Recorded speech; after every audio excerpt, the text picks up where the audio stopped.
What's the most f'd up thing someone has told you about themselves after barely getting to know them? 1. I'm married on a first date.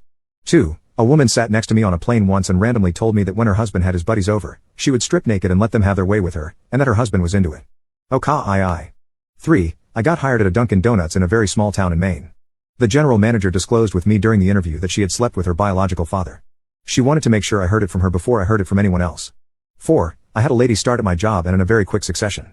She told me a lot about her sex life with her husband, and then dropped the bomb that her step-kids got taken away because her husband was a pedophile. Then shortly after that, invited me to a Christmas party at her house. I declined. 5. Woman at church told me she couldn't figure out why her teen daughter lived with her father and had gone no contact. It was because that woman had accused that daughter, at 11, of seducing her stepfather. She honestly couldn't figure out what the problem might have been. 6. I coached cross-country for a number of years when I taught high school. We had a kid join the team who was a pretty good runner. A few weeks into the season I went to a football game to support some of my students. While I was there, this new kid's mother came over and talked to me a bit. She said, "I'm a little worried about him running so hard. His daddy passed of heart problems."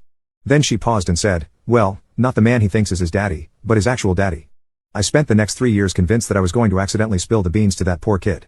7. Had a Lyft driver in Boston tell me about fleeing Russia BC. He saw his wife harmed and ended in front of him. It was like a 5 minutes ride.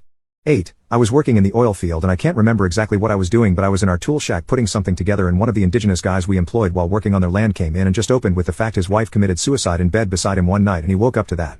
Then proceeded to tell me he got new rims for his truck but they didn't fit. So he needed to get a new truck for his rims. 9. I helped a handicapped person across the street a month ago, while thanking me. He told me he ended his brother because he harmed his wife. Edit, to clear it up. The handicapped man's brother harmed the handicapped man's wife. Handicapped man took care of the brother.